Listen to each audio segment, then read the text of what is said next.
Kembali lagi.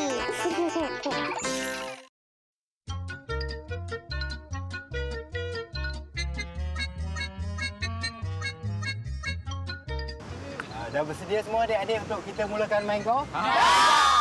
Sekarang Uncle tunjuk lakaran main golf mana kita nak bermula. Okey, jom. Okey, sekarang kita berada di lubang nombor 13 di mana standard score scratch handicap 5. Maknanya par ni par 5. 5 kali pukul kita mesti nak masuk lubang. Bagi pemain yang baik. Faham?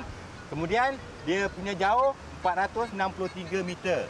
Permulaan pukul daripada tee box warna biru. Kita kat sini. Kat sini sekarang. Kita akan pergi ke fairway.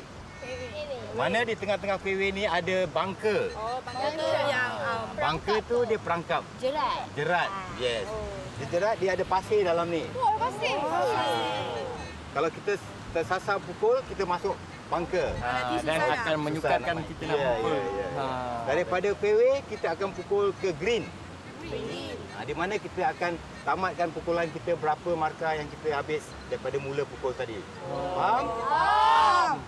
Dalam 5 pukulan kena sampai ke green. Ke green. Bagi orang yang pandai saja main. Tapi kan Uncle, kami baru mula main. Macam mana? Jadi kami 15 pukulan lah. Tak apa, boleh belajar lagi. Boleh kita mulakan ya? Boleh kita mulakan. Jom kita mulakan. Kita mulakan. Go!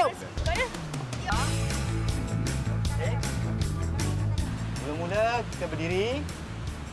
Bukakan kaki. Angkat practice swing.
Without ball.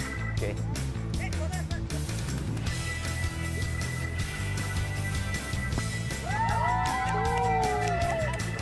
Asli pun berjaya. Wah, berjaya memukul lah. Semua kawan-kawan lepas. Okay, naik. Semua dah habis rasanya membuat permulaan. Asli. Bos tak sangka kamu berjaya membuat permulaan tee box. Uncle Bari. Ya. Sebelum kita teruskan lepas ni ke mana? Kita pergi ke fairway lepas ni. Fairway. Jadi sebelum kita ke fairway, kita nak saksikan kartun dulu ni. Boleh? Boleh. Kawan-kawan, sama-sama kita saksikan dulu kartun seterusnya. Saksikan. Jom.